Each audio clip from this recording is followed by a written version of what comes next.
بسم اللہ الرحمن الرحیم الحمد للہ رب العالمین والصلاة والسلام علی سید الانبیاء والمرسلین محمد وآلہ واصحابہ اجمعین اما بعد۔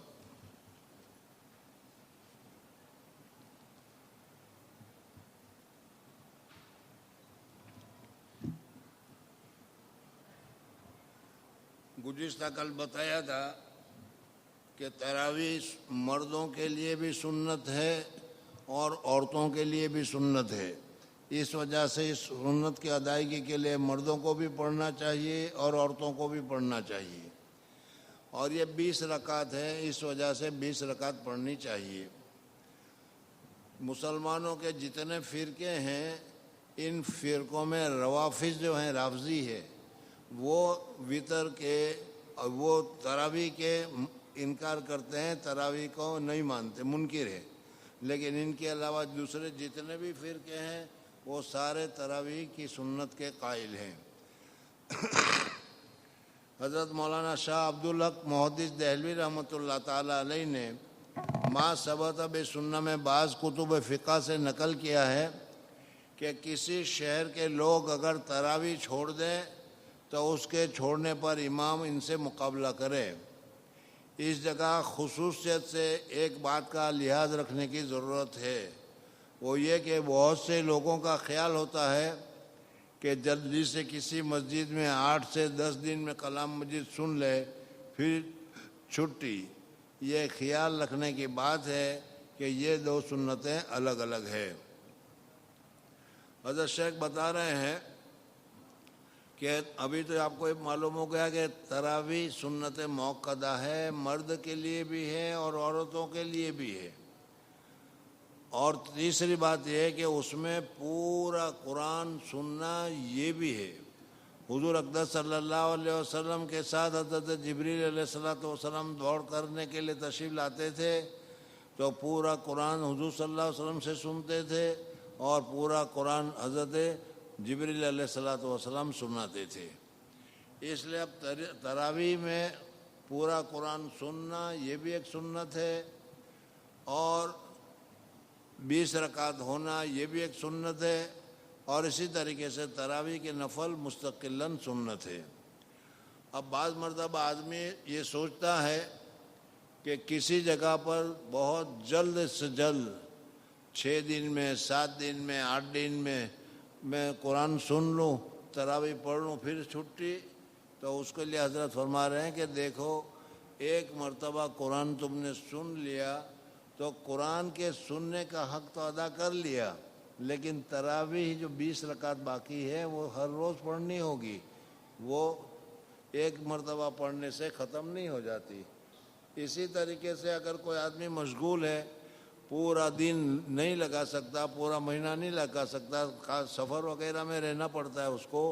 تو ایسے وقت میں وہ 5 یا 6 دن میں کسی جگہ پر تراویح کو پڑھ لے تو قرآن سن لے تو قرآن کی سننے کی جو سنت ہے وہ اس کی ادا ہو جائے گی، اور پھر روزانہ جہاں چاہے وہ تراویح پڑھتا رہے تو وہ تراویح کی سنت بھی اس کی ادا ہوگی۔ پھر یہ خیال رکھنے کی بات ہے کہ یہ دو سنتیں الگ الگ ہیں۔ تمام کلام اللہ شریف کا تراویح میں پڑھنا یا سننا یہ مستقل سنت ہے، اور پورے رمضان شریف کی تراویح میں پڑھنا یا سننا یہ مستقل سنت ہے، اور پورے رمضان شریف کی تراویح مستقل سنت ہے۔ بس اس صورت میں ایک سنت پر عمل ہوا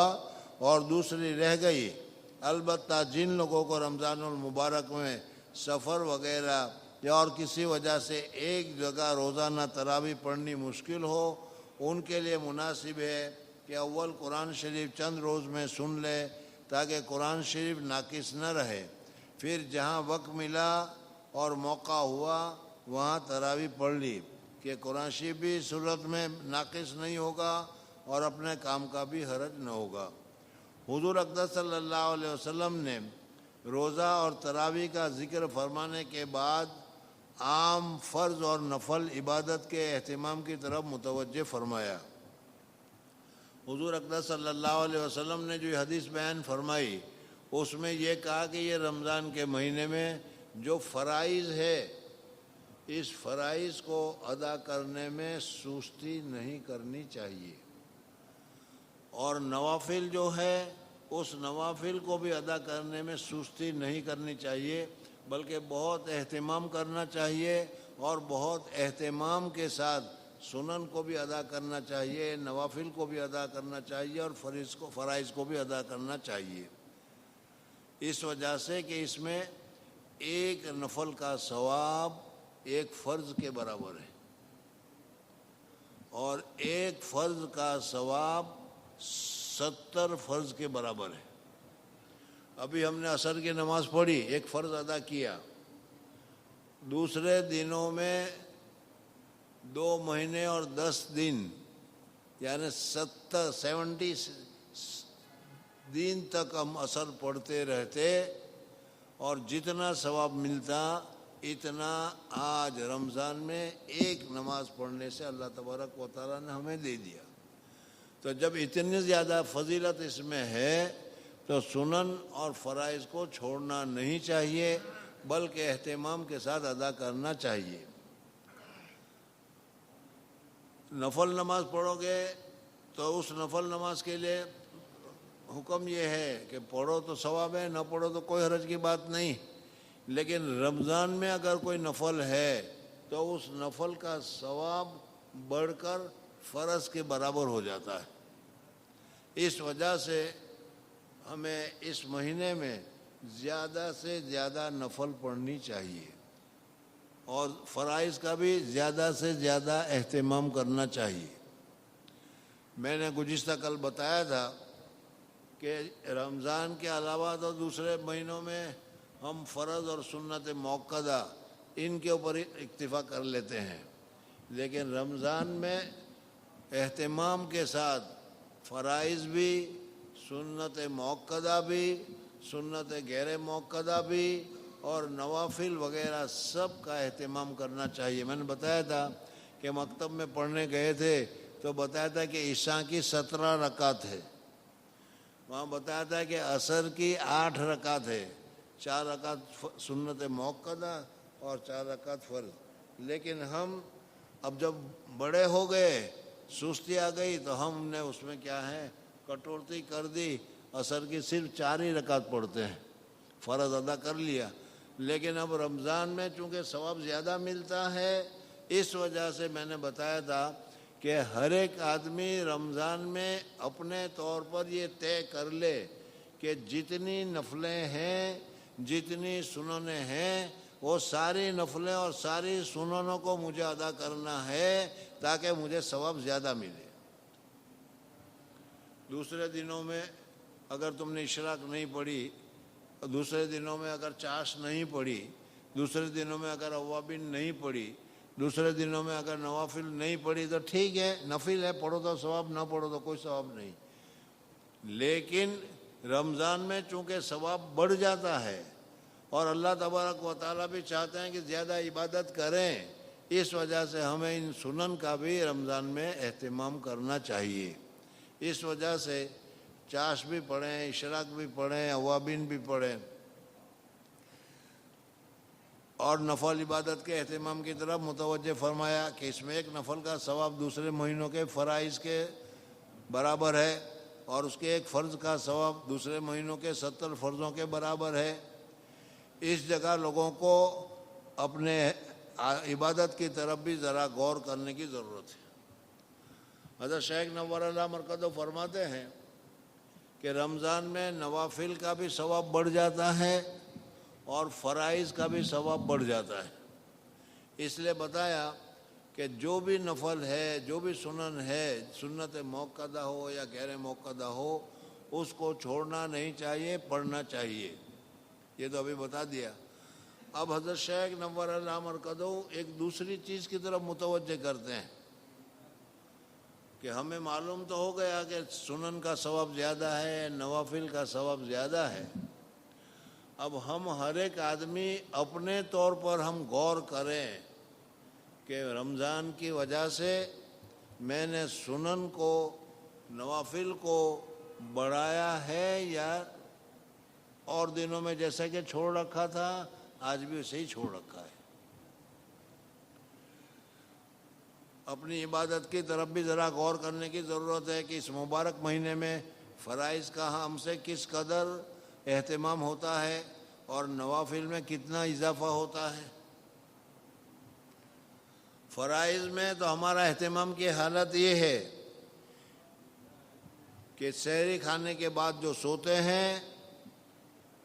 تو اکثر فجر کی نماز ہی قضا ہو جاتی ہے، تو گویا کہ سحری کھانے کا شکریہ یہ ادا کیا کہ فجر کی نماز چھوڑ دی۔ اور کم از کم جماعت تو اکثر لوگوں کی فوت ہو ہی جاتی ہے، مسجد کون جائے گا، یا مسجد جائیں وہاں تک جماعت پوری ہو جاتی ہے، یہ بھی بات ہے۔ گویا سحر کھانے کا شکریہ ادا کیا کہ اللہ کے سب سے زیادہ محتم بشان فرض کو یا بالکل قضا کر دیا یا کم از کم ناقص کر دیا۔ پھر بغیر جماعت کے نماز پڑھنے کو اہل اصول نے ادائے ناقص فرمایا ہے۔ حضور اقدس صلی اللہ علیہ وسلم کا تو ایک جگہ ارشاد ہے کہ مسجد کے قریب رہنے والوں کی تو گویا نماز بغیر مسجد کے ہوتی ہی نہیں، مسجد ہی میں جا کر پڑھنی چاہیے۔ مظاہر حق میں لکھا ہے کہ جو شخص بغیر عذر کے بغیر جماعت کے نماز پڑھتا ہے اس کے ذمے سے فرض تو ساقط ہو جاتا ہے مگر اس کو نماز کا ثواب نہیں ملتا۔ اسی طرح دوسری نماز مغرب کی بھی جماعت اکثروں کی افطار کی نظر ہو جاتی ہے۔ حضرت فرماتے ہیں کہ مغرب کی نماز میں افطار کا وقت ہوتا ہے تو یہ کھایا وہ کھایا یہ کھایا، اس طریقے سے افطار کرنے میں اتنی دیر ہوتی ہے کہ اگر گھر پر افطار کر رہے ہیں تو مسجد میں جائے اتنے میں مسجد میں جماعت ہو جائے گی۔ یا بعض کھانے کے ایسے رسیہ بھی ہوتے ہیں کہ مسجد میں ہیں لیکن وہ کھاتے رہتے ہیں یہاں تک کہ جماعت پوری ہو جاتی ہے، تو گویا کہ جماعت کا اہتمام افطار کے سلسلے میں ختم ہو گیا۔ فجر کی نماز تو سونے میں چلی گئی اور مغرب کی نماز کیا افطار میں چلی گئی۔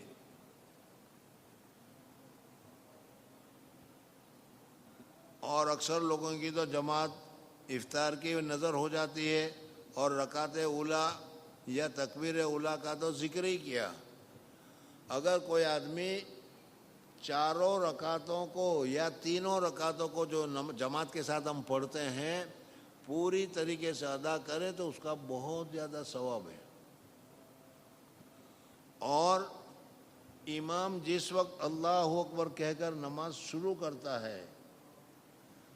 اس کے ساتھ ساتھ مقتدی بھی اپنی نماز کو شروع کرتا ہے، تو اس طریقے سے شرکت کرنے کی وجہ سے دونوں کی نماز میں تکبیر تحریمہ ایک ساتھ ہونے کی وجہ سے اس کو مزید ثواب ملتا ہے۔ اس کو تکبیر تحریمہ کہا جاتا ہے کہ تکبیر تحریمہ کو بھی آدمی کے ساتھ اس کو امام کے ساتھ پڑھنا چاہیے۔ اب اس میں یہ ہے مسئلہ تو یہ ہے کہ امام اللہ اکبر کہے اس سے پہلے اگر تم نے اللہ اکبر کہہ لیا تو اس کا اعتبار نہیں، اس لیے امام کے اللہ اکبر کہنے کے بعد اللہ اکبر کہنا چاہیے۔ اب امام کے اللہ اکبر کہنے کے کتنی دیر تک اگر تم کہو گے تو تم کو یہ ثواب ملتا رہے گا، تو اس کا جواب یہ ہے کہ امام السلام کیا ہے اللہ اکبر کہہ لے، پھر اس کے بعد تم کہو امام قرآن پاک کی سورہ بقرہ سورہ فاتحہ کی تلاوت کر لے، اس سے پہلے کہہ لو، تب ان سب صورتوں میں یہ جو مزید ثواب ہے تکبیر تحریمہ والا وہ مل جائے گا۔ بہت سے لوگوں کو تو عشاء کی نماز بھی تراویح کے احسان کے بدلے میں وقت سے پہلے ہی پڑھ لیتے ہیں۔ آج کل ہمارے اندر ذرا عجلت جلد بازی بہت ہے، اس وجہ سے تراویح میں بھی جلدی جلدی پڑھ کر فارغ ہو جاؤ۔ اس وجہ سے وقت اگر شروع ہوتا ہے 7:30 بجے تو ہم 7 بجے ہی پڑھ لیتے ہیں کہ جلدی سے فارغ ہو جانے کی وجہ سے۔ تو اگر جلدی پڑھ لیا تو پھر اس کا ثواب نہیں ملے گا، وہ تراویح ادا ہی نہیں ہوگی۔ تو تراویح پڑھی لیکن پھر اس کا ثواب نہیں ملا۔ یہ تو رمضان المبارک میں ہماری نماز کا حال ہے، جو اہم ترین فرائض ہے کہ ایک فرض ہم نے ادا کیا اور کتنے فرض چھوڑ دیے۔ ایک فرض مانے روزہ ادا کیا اور کتنے فرض ہم نے چھوڑ دیے۔ جو اہم ترین فرائض میں ہے کہ ایک فرض کے بدلے میں 3 کو ضائع کیا، یہ 3 تو اکثر ہیں، ورنہ ظہر کی نماز قیلولہ کی نظر، عصر کی جماعت افطاری کا سامان خریدنے کی نظر ہوتے ہوئے آنکھوں سے دیکھا گیا ہے۔ اسی طرح اور فرائض پر آپ خود غور فرما لیں کہ کتنا اہتمام رمضان المبارک میں نماز کا کیا جاتا ہے، اور جب فرائض کا یہ حال ہے تو نوافل کا حال کا کیا پوچھنا۔ اشراق، جو لوگ رمضان کے علاوہ فجر کی نماز کے بعد اشراق کی نماز کا اہتمام کرتے ہیں، وہ بھی رمضان میں اشراق کو چھوڑ دیتے ہیں۔ جو لوگ اشراق کی فضیلت ہے کہ فجر کی نماز کے بعد اگر آدمی اسی جگہ پر بیٹھا رہے اور بیٹھ کر تسبیحات وغیرہ پڑھتا رہے یہاں تک کہ سورج نکل جائے، اور سورج نکلنے کے بعد سورج کا جو مکروہ وقت ہے وہ مکروہ ختم ہو جائے، اور پھر اسی جگہ پر 2 رکعت اشراق کی نفل پڑھ لے تو ایک عمرے کا ثواب ملتا ہے۔ ایک عمرے کے لیے ابھی 40-50 ہزار روپے خرچ کرو گے تب موقع ملے گا، لیکن یہاں اتنا اہتمام کرنے کی وجہ سے اللہ تبارک و تعالیٰ ثواب عطا فرما دیتے ہیں۔ اب اگر کسی آدمی نے فجر کی نماز پڑھی، صف میں بیٹھا بھی رہا، لیکن جگہ بدل دی، اس جگہ پر نہیں دوسری جگہ پر، تو یہ پھر فضیلت نہیں ملے گی۔ یہ فضیلت اسی جگہ پر بیٹھا رہ کر تسبیحات وغیرہ پڑھنے کی صورت میں ملتی ہے۔ اشراق تو سونے کی نظر ہو گیا، چاش تو رمضان المبارک میں سونے کی نظر ہو ہی جاتا ہے، 9, 10, 11 بجے آدمی سو جاتا ہے آرام کرنے کے لیے، اور اس طریقے سے چاش بھی چھوٹ گئی۔ تو نفل کا ثواب تھا اشراق، وہ بھی گئی، چاش کا ثواب تھا وہ بھی گیا، عصر کی 4 رکعت سنت غیر موقدہ تھی وہ بھی گئی، مغرب کے بعد افطار کیا اور افطار کے بعد اوابین 6 رکعت یا 20 رکعت جتنی بھی ہے اوابین ہے، وہ اوابین بھی گئی کہ پھر استنجا کا تقاضا ہے، پھر افطار کا تقاضا ہے، وہ بھی اس میں چلا گیا۔ اور پھر کیا ہے، عشاء کا وقت آ گیا، اور عشاء کا وقت میں جیسے کہا کہ جلدی میں وقت سے پہلے ہی پڑھ لیا، تو ہم نے ایک روزہ رکھا اور ساری نمازوں کو گویا کہ ضائع کر دیا۔ اگر کوئی آدمی ایسا کرتا ہے تو اس کو ایسا کرنے سے بچنا چاہیے، بلکہ کوشش کرنی چاہیے کہ جتنی زیادہ ہو سکے نوافل پڑھے۔ مثلا وضو کیا اس نے، ظہر کی نماز پڑھنا ہے، عصر کی نماز پڑھنا ہے، وضو کیا اس نے، تو ابھی تحیۃ الوضو یہ بھی نفل ہے۔ حضور اقدس صلی اللہ علیہ وسلم نے حضرت بلال رضی اللہ تعالیٰ عنہ سے پوچھا کہ بلال، میں جب گیا تھا حضور اللہ جل جلالہ و امن والوں نے مجھے جب آسمان پر بلایا تھا اور اس وقت میں جنت میں گیا تھا، تو میرے آگے آگے تیرے جنت میں چلنے کی میں نے آواز سنی تھی، کیا بات ہے؟ تو حضرت بلال رضی اللہ تعالیٰ عنہ نے کہا کہ یا رسول اللہ صلی اللہ علیہ وسلم، اور تو کوئی بات نہیں،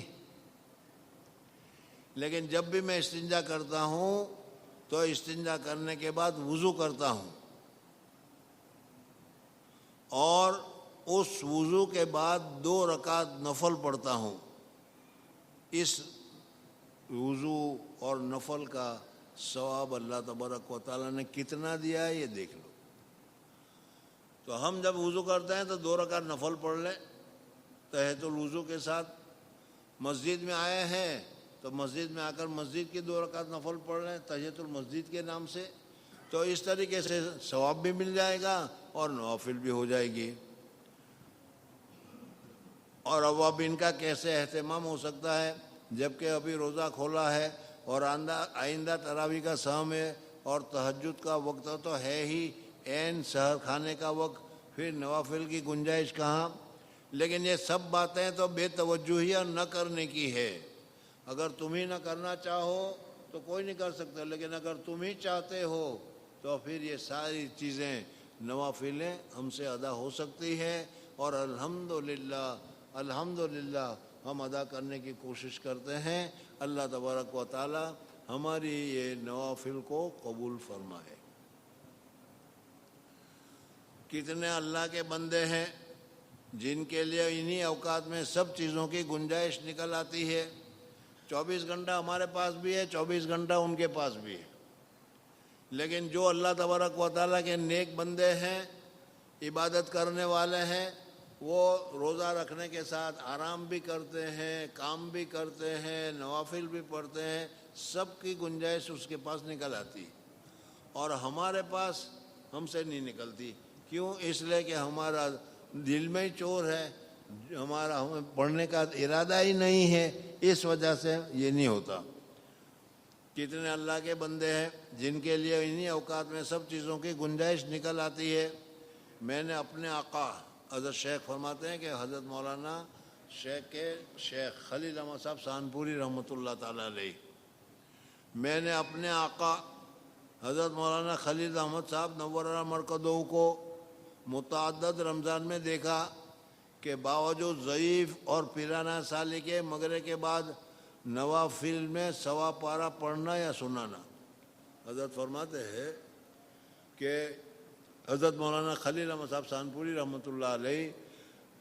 مغرب کے بعد اوابین پڑھتے تھے، اور اوابین کی کم سے کم 6 رکعت ہے اور زیادہ سے زیادہ 20 رکعت ہے، اور اس کا ثواب بھی حدیث میں بہت بتایا گیا ہے۔ اگر کسی آدمی نے اوابین پڑھی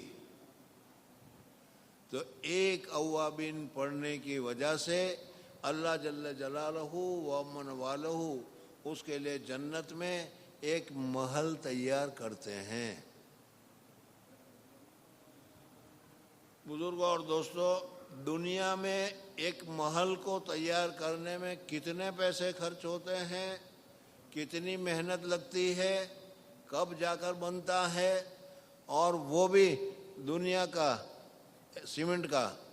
دنیا کا محل، اور یہ جو آخرت کا محل ہے، جو جنت کا محل ہے، جو اللہ نے بنایا ہے، وہ کتنا پاورفل اور کتنا عمدہ ہوگا وہ دیکھ لو۔ اور یہ 6 رکعت نفل پڑھ لو اس کے مغرب کے بعد، اس 6 رکعت پڑھنے پر اللہ تبارک و تعالی یہ ثواب عطا فرما دیتے ہیں۔ دنیا میں ہم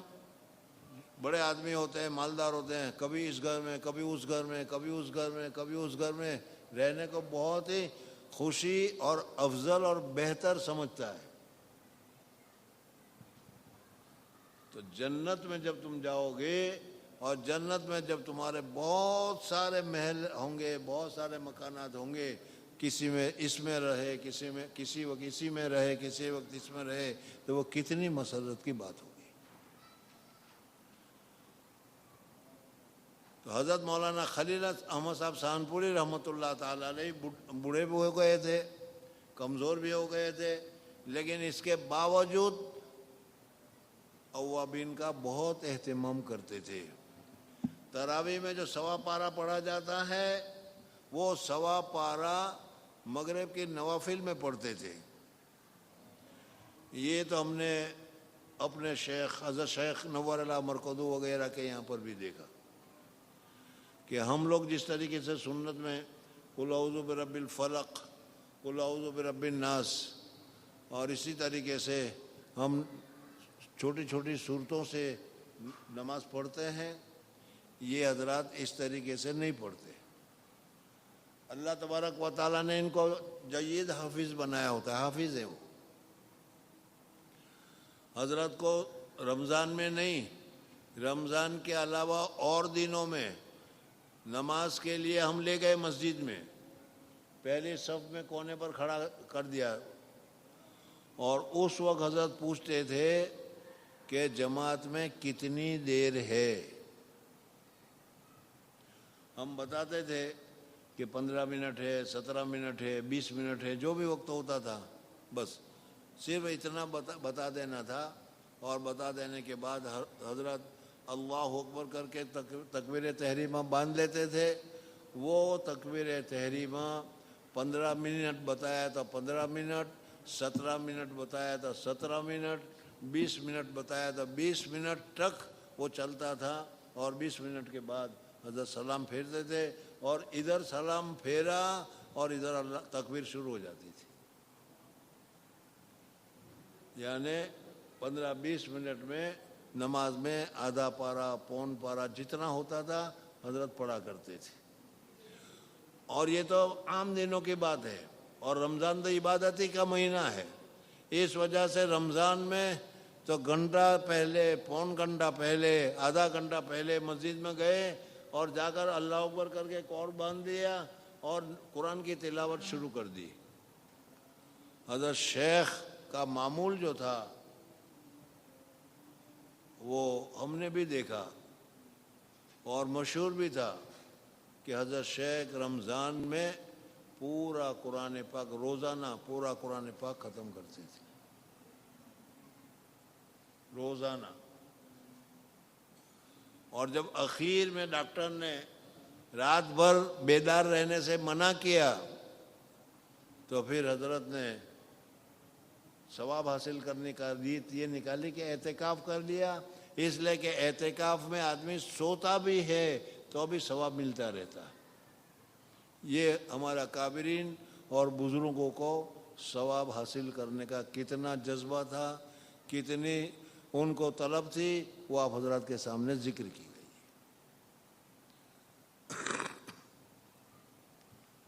حضرت مولانا خلیل احمد صاحب نور اللہ مرکزوں کو متعدد رمضان میں دیکھا کہ باوجود ضعف اور پیرانہ سالی کے مغرے کے بعد نوافل میں سوا پارہ پڑھنا یا سنانا، اور اس کے بعد آدھ گھنٹہ کھانا وغیرہ کے ضروریات سے بعد ہندوستان کے قیام میں تقریباً 2.25 گھنٹے تراویح میں خرچ ہوتے تھے۔ حضرت شیخ کے استاد حضرت شیخ کے پیر 2.25 گھنٹے تراویح میں خرچ کرتے تھے، اور ہم تراویح میں کتنا خرچ کرتے ہیں؟ پون گھنٹہ، پون گھنٹہ کیا نہیں، 1 گھنٹہ، 1 گھنٹہ، 1 گھنٹہ اور 10 منٹ، دیکھو 2.25 گھنٹے تراویح میں خرچ ہوتے تھے، اور مدینہ پاک کے قیام میں تقریباً 3 گھنٹے میں عشاء اور تراویح سے فراغت ہوتی۔ اس کے بعد آپ حسب اختلاف موسم 2-3 گھنٹہ آرام فرمانے کے بعد تہجد میں تلاوت فرماتے، اور صبح سے نصف گھنٹہ قبل سحر تناول فرماتے۔ اس کے بعد سے صبح کی نماز تک کبھی حفظ تلاوت فرماتے اور کبھی اوراد اور وظائف میں مشغولات رہتے۔ اسفار یعنی چاندنی میں صبح کی نماز پڑھ کر اشراق تک مراقب رہتے، اور اشراق کے بعد تقریباً 1 گھنٹہ آرام فرماتے اشراق کے بعد، اور اس کے بعد سے تقریباً 12 بجے تک، اور گرمیوں میں 1 بجے تک بذل المجہود جو 5 جلدوں میں مکمل شرح ابو داؤد کی ہے، عربی زبان میں ہے، تحریر فرماتے اور ڈاک وغیرہ ملاحظہ فرما کر جواب لکھاتے۔ اس کے بعد ظہر کی نماز تک آرام فرماتے، اور ظہر سے عصر تک تلاوت فرماتے، ظہر سے عصر تک تلاوت فرماتے، عصر سے مغرب تک تسبیح میں مشغول رہتے، اور حاضرین میں سے کوئی بات چیت بھی فرماتے۔ بذل المجہود ختم ہو جانے کے بعد صبح کا کچھ حصہ تلاوت میں اور کچھ حصہ کتب بینی میں بذل المجہود اور وفاء الوفا زیادہ تر اس وقت زیر نظر رہتی تھی۔ یہ اس پر تھا کہ رمضان المبارک میں معمولات میں کوئی خاص تغیر نہ تھا، نوافل کا یہ معمول دائمی تھا، نوافل مذکورہ کا تمام سال بھی اہتمام رہتا تھا، البتہ رکعت کے طول میں رمضان المبارک میں اضافہ ہو جاتا تھا، ورنہ جن اکابر کے یہاں رمضان المبارک کے خاص معمولات مستقل تھے ان کا اتباع تو ہر شخص سے نبھنا بھی مشکل ہے۔ حضرت شیخ فرماتے ہیں کہ سارا سال عبادتوں میں حضرت کے شیخ زیادہ مصروف رہا کرتے تھے، اس لیے رمضان میں کوئی زیادہ بڑھانے کی ضرورت نہیں پیش آتی تھی۔ لیکن ان کے علاوہ جو دوسرے حضرات ہیں، دوسرے اکابرین ہیں، جو پورا سال زیادہ عبادت میں نہیں لگاتے، پڑھنے پڑھانے میں لگاتے ہیں، ایسے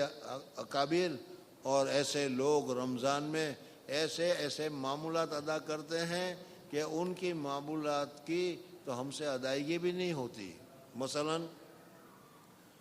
حضرت اقدس شیخ الہند حضرت مولانا حسین احمد صاحب مدنی، حضرت مولانا شیخ الہند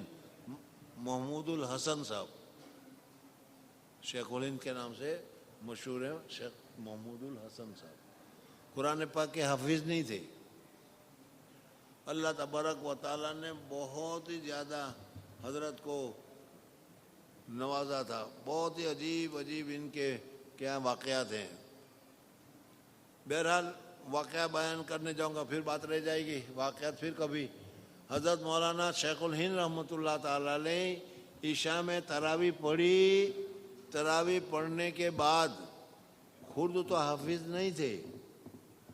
لیکن ان کے دارالعلوم دیوبند کے بڑے استاد تھے، یہ دارالعلوم دیوبند میں بہت سارے لڑکے پڑھتے تھے، اس وجہ سے کوئی لڑکا آ کر کہتا تھا کہ حضرت میں آپ کو ایک پارہ سنانا چاہتا ہوں، کوئی کہتا میں آپ کو 2 پارہ سنانا چاہتا ہوں، تو وہ آتا اور کیا ہے حضرت کو وہ قرآن پاک سناتا، اور اس طریقے سے حضرت قرآن پاک سنتے نفل میں، اور یہ نفل کا سلسلہ سحری تک جاری رہتا، یہ نفل کا سلسلہ سحری تک جاری رہتا۔ آج حضرت شیخ نور اللہ مرکزوں کے یہاں بھی ہم نے یہ دیکھا کہ حضرت شیخ نور اللہ مرکزوں کے اہلیہ اور بچیاں وغیرہ وہ تو مسجد میں نہیں جاتی، گھر میں نفلیں پڑھتی ہے، لیکن جو نواسے اور دوسرے جو خاندان کے جو لڑکے ہیں جو حافظ ہیں، وہ ایک آتا ہے اور 4 رکعت پڑھا کر جاتا ہے، دوسرا آتا ہے 4 رکعت پڑھا کر جاتا ہے، تیسرا آتا ہے 4 رکعت پڑھا کر جاتا ہے، امام بدلتا رہتا ہے اور مقتدی عورتیں جو ہے وہ وہیں کے وہیں رہتی ہے۔ بزرگ اور دوستو، یہ حضرات جو ہیں ان کو اللہ تبارک و تعالیٰ کی عبادت کا اور ان کو ثواب کے حاصل کرنے کا شوق تھا۔ حضرت شیخ نے آگے ہی لکھا ہے کہ حضرت شیخ کے یہاں مہمان تو بہت آتے تھے، لیکن وہاں جیسے مہمانوں کے لیے کوئی خاص خادم رکھا گیا ہو، خاص خادم لایا گیا ہو، ایسا نہیں ہوتا تھا۔ اتنے مہمان اگر ہمارے یہاں آتے تو ہمارے یہاں تو کتنے نوکر ہوتے گھر میں، لیکن گھر میں حضرت شیخ کی اہلیہ، حضرت شیخ کی بیٹیاں وہی ساری کی ساری کیا ہے کھانا وانا پکانے کا انتظام کرتی تھی، کوئی باہر کا مہمان نہیں آتا تھا۔ ایک واقعہ یاد آ گیا، میں آپ حضرات کو سناؤں۔ حضرت شیخ نور اللہ مرکزوں کے یہاں دیوبند سے علامہ بلیاوی، بہت بڑے عالم تھے، علامہ بلیاوی اور دوسرے حضرات حضرت شیخ کے یہاں مہمان آئے۔ حضرت دروازہ کھٹکتا ہے، ظہر کی نماز پڑھ کیا کہتے ہیں دوپہر کا کھانا کھا کر سو گئے تھے، دروازہ کھٹکتا ہے، 1 2 3 4 مہمان آ گئے۔ حضرت نے ان کو بٹھایا، اپنا جو بیٹھک تھی اس بیٹھک میں تشریف رکھا، حضرت باہر نکلے۔ حضرت فرماتے ہیں کہ میں جب باہر نکلا تو ایک آدمی تھا جو حضرت کے یہاں گوشت لایا کرتا تھا، اس کا نام صوفی صاحب تھا۔ صوفی کہتے تھے اس کو. تو وہ صوفی صاحب گوشت لے کر جا رہے تھے, تو میں نے بلایا اسے, ارے ادھر آؤ, تیرے پاس گوشت ہے تو کہ قیمہ ہے تو کہ ہے, کتنا ہے, اتنا ہے, جا کر جلدی سے. حضرت شیخ نے قیمہ لے کر گھر میں دے دیا اور گھر والوں کو کہہ دیا کہ جلدی سے جلدی اس قیمے کو پکاؤ, روٹیاں تیار کرو اور 4 مہمانیں جلدی سے باہر کھانے کے لیے بھیجو. علامہ بلیاوی رحمۃ اللہ علیہ بہت بڑے عالم تھے. حضرت شیخ کے یہاں اس وقت مہمانوں کو جو کھانے کی تیاری کی گئی, کھانا کھلایا گیا, وہ تھوڑے وقت میں بہت جلدی کی گئی. اس پر علامہ بلیاوی رحمۃ اللہ علیہ نے بڑا تعجب کیا اور یہ کہا کہ حضرت ہمارے لوگوں کے آنے کی اطلاع نہیں تھی, بغیر اطلاع کے ہم آ گئے, بے وقت ہم آ گئے, بے وقت ہم کو کھانا آپ کو پکانا پڑا, پھر بھی یہ کھانا کیسے پکا؟ تو حضرت نے فرمایا کہ تمہاری بات صحیح ہے, جب لوگ تم آئے اس وقت تک ہم نے گوشت بھی خریدا نہیں تھا, بعد میں خریدا نہیں وہ صوفی سے, اس وقت ہم نے گوشت بھی نہیں خریدا تھا, گوشت بھی بعد میں خریدا, اور ہمارے گھر والوں نے پکا کر آپ حضرات کو کھلا بھی دیا.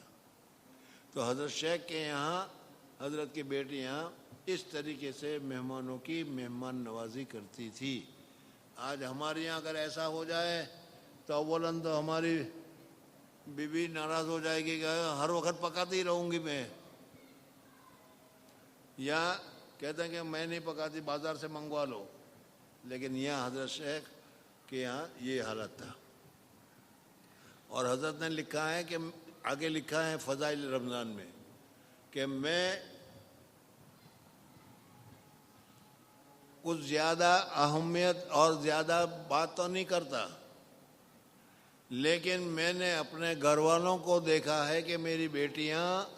گھر کے سارے کاروبار کرنے کے ساتھ ساتھ ایک دوسرے سے زیادہ قرآن پاک میں آگے بڑھنے کے لیے تیار رہتی ہے. روز پوچھتے آج تو نے کتنے پارے پڑھے, کہا کہ 2 پارے, کہا کہ میں کل تمہیں 3 پارے پڑھ کے بتاؤں گی. تو گھر میں سارے کام کے ساتھ تلاوت بھی یہی ہوتی ہے. بزرگوں اور دوستوں, ہم لوگوں نے اپنا گھر کا ماحول ہی بدلا ہے,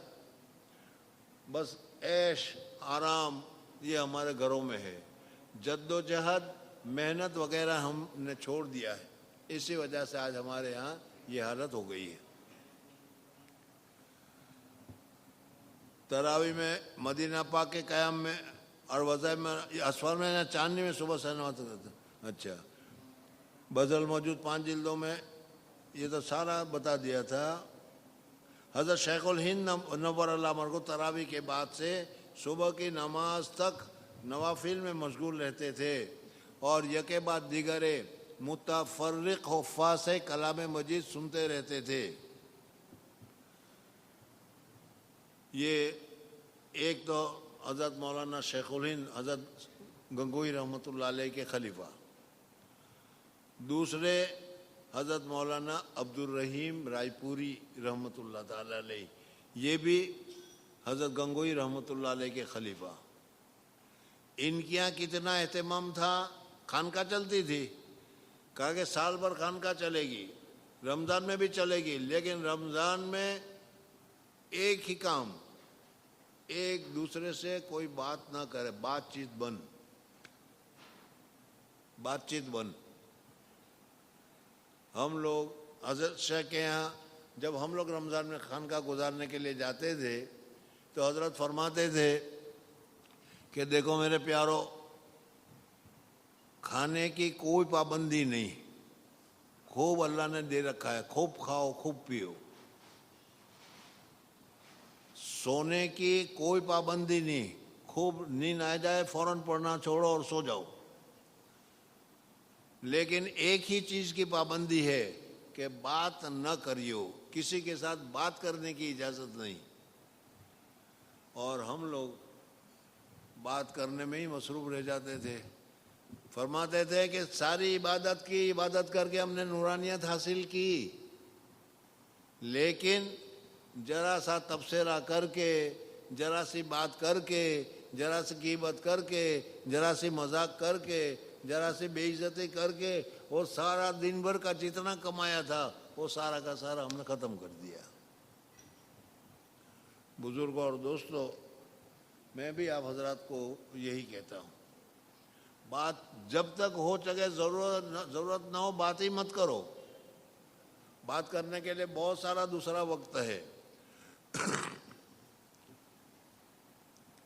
حضرت مولانا شاہ عبد الرحیم صاحب رائے پوری قدس سروں کے یہاں تو رمضان المبارک کا مہینہ دن رات تلاوت ہی کا ہوتا تھا۔ وہ فرماتے تھے شہر رمضان الذی انزل فیہ القرآن، رمضان کا مہینہ تو وہ ہے جس میں قرآن نازل ہوا ہے،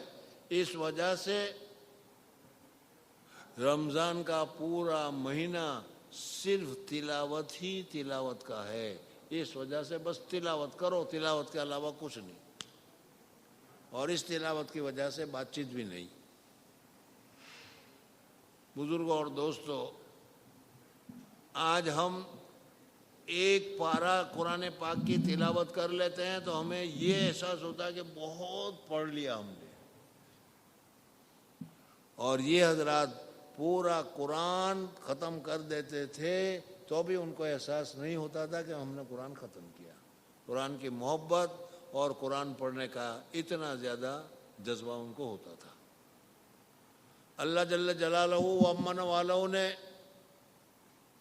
پاناما میں اور پاناما میں خاص طور پر اس مسجد میں، اور اس مسجد میں بھی خاص طور پر اس خانقاہ میں اللہ تعالیٰ نے یہ فضل کیا ہے پہلے سے کہ کوئی نہ کوئی روزانہ ایک قرآن ختم کرنے والا ہوتا تھا۔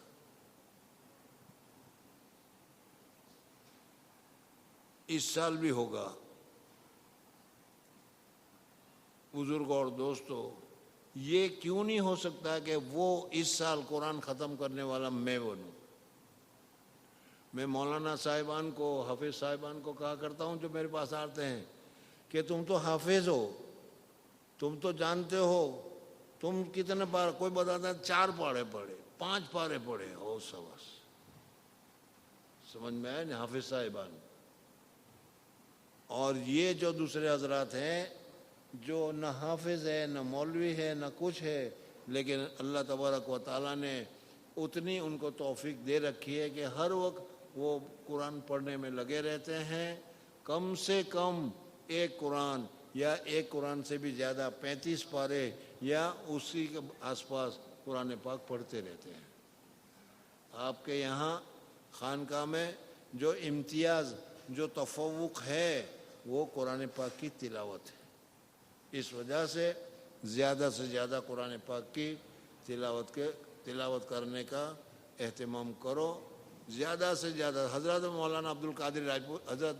مولانا عبد الرحیم صاحب رائے پوری اور ان کے خلیفہ میں حضرت مولانا عبد القادر صاحب رائے پوری رحمۃ اللہ تعالیٰ علیہ، رائے پور کی خانقاہ میں رمضان میں سب کو تو قرآن پڑھنے کا کہتے ہی تھے، لیکن حضرت رائے پوری رحمۃ اللہ علیہ، حضرت بھی کسی سے بات نہیں کرتے تھے، صرف افطار کے وقت ایک فنجان چائے کا پیتے تھے، اس وقت اگر کچھ بات ہو گئی تو ہو گئی، ورنہ پھر قرآن پاک میں لگ جاتے تھے۔ بتاؤ قرآن پاک سے ان کو کتنی محبت تھی اور قرآن پاک سے ان کو کتنا لگاؤ تھا۔ بزرگوں اور دوستوں، ہم لوگوں کو بھی، میں بھی آپ لوگوں کو کہہ رہا ہوں کہ پورا قرآن ختم نہ ہو، 10 پارے، 15 پارے، 20 پارے روزانہ پڑھنے کا ہمیں اہتمام کرنا چاہیے۔ انشاءاللہ کا بھی جواب نہیں، انشاءاللہ ضرور قرآن پاک کی تلاوت کا کریں گے۔ اللہ تبارک و تعالیٰ مجھے اور آپ حضرات کو زیادہ سے زیادہ رمضان میں قرآن پاک کی تلاوت کرنے کی توفیق عطا فرمائے۔